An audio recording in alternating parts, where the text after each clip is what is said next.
Hello guys, welcome back. आज हम पायरनेक्स lab limited stock के बारे में डिस्कस करेंगे।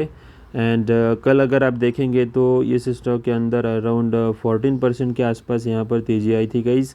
एंड इस स्टॉक को हमने 10 सितंबर 2023 वाले वीडियो में as a chart of the week हमने इसको डिस्कस किया हुआ था। एंड तब इसका प्राइस 81 रुपीज़ के आसपास था गाइस। तो ये जो स्टॉक है ये हमारे लिए 2x हो चुका है। अब इसके अंदर बहुत ही इम्पोर्टेंट डेवलपमेंट्स होने वाले हैं चार्ट्स के ऊपर, तो इसलिए हम इसको डिस्कस करेंगे। सबसे पहले हम स्टॉक के नंबर देख लेते हैं, जिससे हमें थोड़ा सा क्लैरिटी हो जाता है। नाम से आपको पता चल गया होगा, ये फार्मा सेक्टर से रिलेटेड कंपनी है। एंड ये 1985 से यहाँ पर काम कर रही है।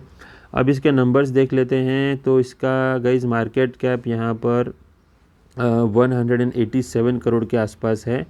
एंड गाइज़ हमने मेरे चैनल के ऊपर मैंने वीडियो बनाया था कि करेक्शन के अंदर हमें क्या करना चाहिए।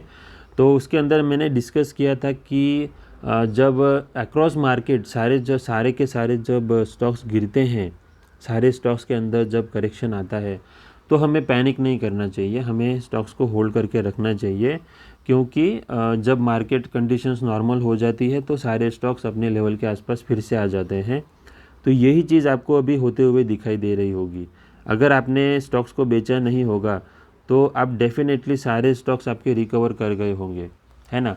तो मेरी बात ये बात फिर से याद रखना गाइज, जब अक्रॉस द मार्केट जब गिरावट होती है तब आपको पैनिक नहीं करना है, तब आपको स्टॉक्स को होल्ड करके रखना है। लेकिन नॉर्मल सिनेरियो के अंदर जब सारे स्टॉक्स अच्छे तरीके से परफॉर्म कर रहे हैं, लेकिन पर्टिकुलर स्टॉक एक जो होता है वो अगर नहीं परफॉर्म कर रहा है, या वो अपने जो बड़े स्टॉप लॉस हैं या आपका जो बड़े जो सपोर्ट लेवल्स होते हैं, अगर उनको ब्रेक कर रहा है होता है, तब आपको स्टॉक से निकल जाना चाहिए। क्योंकि वो कंपनी का प्रॉब्लम है ना, वो कंपनी स्पेसिफिक प्रॉब्लम होता है, तब हमें स्टॉक से निकलना चाहिए। अदरवाइज़ हमें स्टॉक्स को होल्ड करके रखना चाहिए। क्योंकि ऐसी करेक्शंस के अंदर जो सारे स्टॉक्स गिरते हैं उसके बाद सारे स्टॉक्स रिकवर भी कर जाते हैं और उससे भी ज़्यादा तेज़ी आती है। फॉर एग्ज़ाम्पल कोरोना को ले लीजिए। कोरोना के अंदर जब सारे स्टॉक्स गिर रहे थे तो वो फंडामेंटल रीजंस की वजह से नहीं गिरे थे, वो सारे स्टॉक्स फियर्स की वजह से यहाँ पर गिर गए थे। अक्रॉस द मार्केट करेक्शन था तो इसलिए सारे स्टॉक्स गिरे थे, लेकिन उसके बाद सारे स्टॉक्स रिकवर कर गए, है ना। तो इस बात को हमेशा याद रखना गाइस, बहुत इंपॉर्टेंट होती है ये चीज़। एंड जब मार्केट गिरता है तब हमें इन चीज़ों को याद करके स्टॉक्स को होल्ड करना चाहिए। एंड उसके बाद आपको उसका रिवॉर्ड बहुत ही अच्छा मिलेगा गाइस। तो अब हम पायरनेक्स लैब के ऊपर कंसंट्रेट करते हैं। हमने डिस्कस किया था कि 87 करोड़ की कंपनी है। अब इसका पी देखिएगा, इस पी देखेंगे तो ये 21 है, लेकिन इंडस्ट्री पी अगर आप देखेंगे तो वो 28 है। तो ये थोड़ा सा कम मल्टीपर्पल ट्रेड कर रही है, सस्ती है कंपनी अभी भी। ओके, ROC यहाँ पर देखिए तो 14% के आसपास है। ROE यहाँ पर देखेंगे तो वो 15% के आसपास है यहाँ पर। एंड सबसे इम्पॉर्टेंट चीज़ अब मैं आपको दिखाऊंगा। हम टू द पॉइंट बात करेंगे गाइस, ज़्यादा हमें डीप में नहीं जाना है। अब हम इन्वेस्टर्स के ऊपर आते हैं। तो इन्वेस्टर्स के अंदर अगर आप देखेंगे तो प्रमोटर होल्डिंग देखिए, जो 2021 में 62% के आसपास प्रमोटर होल्डिंग हुआ करती थी, वो सबसे पहले 67% के आसपास इंक्रीज़ हुई। एंड अब अभी अगर आप देखेंगे तो वो 72% के आसपास प्रमोटर होल्डिंग आपको दिखाई देगी। तो जो स्टॉक है ये पब्लिक से निकल के प्रोमोटर्स के हाथ में आ चुका है ना। जब प्रमोटर अपने ही स्टॉक को अगर बाय कर रहा है तो उसका मतलब कंपनी के अंदर बहुत अच्छे डेवलपमेंट्स फ्यूचर में होने वाले होते हैं। ओके, तो ये सबसे इम्पोर्टेंट पॉइंट होता है। अगर आप कंपनी को एनालाइज करते हो तो आपको ये देखना चाहिए कि कंपनी के प्रमोटर्स क्या कर रहे हैं, क्या अपनी अपनी जो होल्डिंग है उसको इंक्रीज़ कर रहे हैं, क्या उनकी प्रमोटर होल्डिंग जो है वो बहुत ही स्ट्रांग है क्या। तो ये सारे पॉइंट्स अगर आप देखेंगे तो आपको एक अच्छा कॉन्फिडेंस मिलेगा स्टॉक को होल्ड करने के लिए। दूसरा, इसका जो कैश फ्रॉम ऑपरेटिंग एक्टिविटी है, ये जो कंपनी है हर साल यहाँ पर कैश जनरेट करने में कामयाब हो रही है। तो ये सबसे इम्पोर्टेंट पॉइंट होता है अगर आप स्मॉल कैप स्टॉक्स को क्या यहाँ पर स्टडी करते हो तो। ओके, तो कैश जनरेशन बहुत ही इम्पोर्टेंट पॉइंट होता है।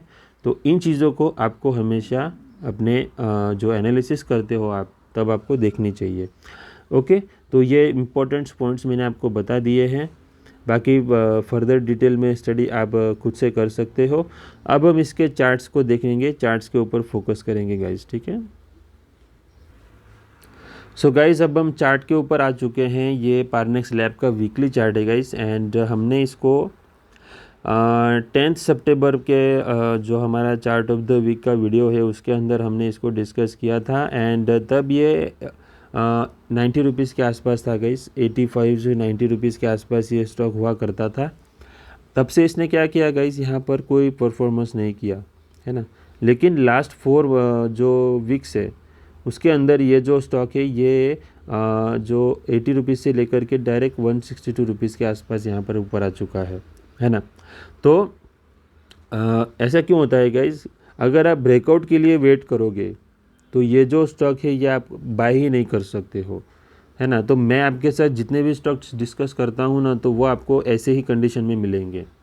तब आपको ऐसा लगेगा कि हाँ इसको क्या बाय करना है, अभी ये नीचे आ जा गया तो आपको कैसे कॉन्फिडेंस नहीं रहेगा, एक्साइटमेंट नहीं रहेगी इसको बाय करने के अंदर। तो लेकिन अगर आप ब्रेकआउट के लिए वेट करोगे, है ना, तो आपको महंगा लेना पड़ता है। दूसरी बात, यहाँ पर लेने की हिम्मत नहीं होती है क्योंकि आपको ऐसा लगता है कि अगर ये स्टॉक नीचे आ गया तो मुझे डायरेक्ट 25% का लॉस हो जाएगा, है ना। अभी अगर आपने टॉप पर ले लिया ब्रेकआउट दिन तो आपको 1 से 123 रुपीज़ के आसपास अगर आप एंटर हो गए एंड इसने करेक्शन स्टार्ट कर दिया, ये फिर से ब्रेकआउट जोन के अंदर आ गया, तो आपको सीधा 25 to 30% का लॉस हो जाएगा, है ना। तो बेस्ट वे क्या होता है, आपको स्टॉक्स को कंसोलिडेशन जोन के अंदर ही पकड़ना चाहिए, ओके।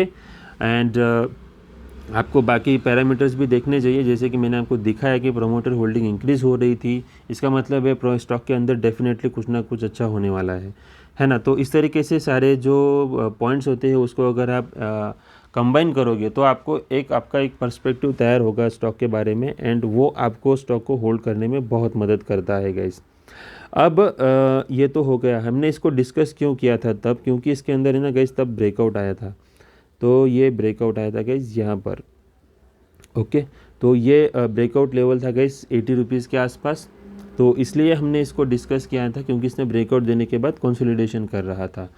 अब इसने जो है यहाँ से ये जो स्टॉक है ये 163 रुपीज़ के आसपास आया है, लेकिन ये 2022 का टॉप लगा हुआ है यहाँ पर, ओके।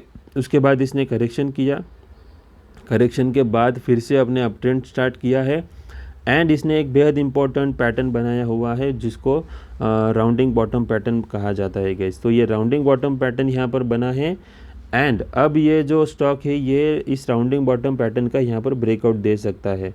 तो ये यहाँ पर ब्रेकआउट आ सकता है, एंड अगर यहाँ से ब्रेकआउट आता है तो इसका टारगेट क्या होगा, तो टारगेट निकालने के लिए आपको क्या करना होगा, देखो ये जो बॉटम लगा है यहाँ से लेकर के ये जो टॉप है ना वहाँ तक ये रेंज निकालनी होगी, एंड इस रेंज को आपको ब्रेकआउट के बाद ऐड करना होगा, एंड उसके बाद आपको इसका टारगेट मिलेगा गाइस, है ना।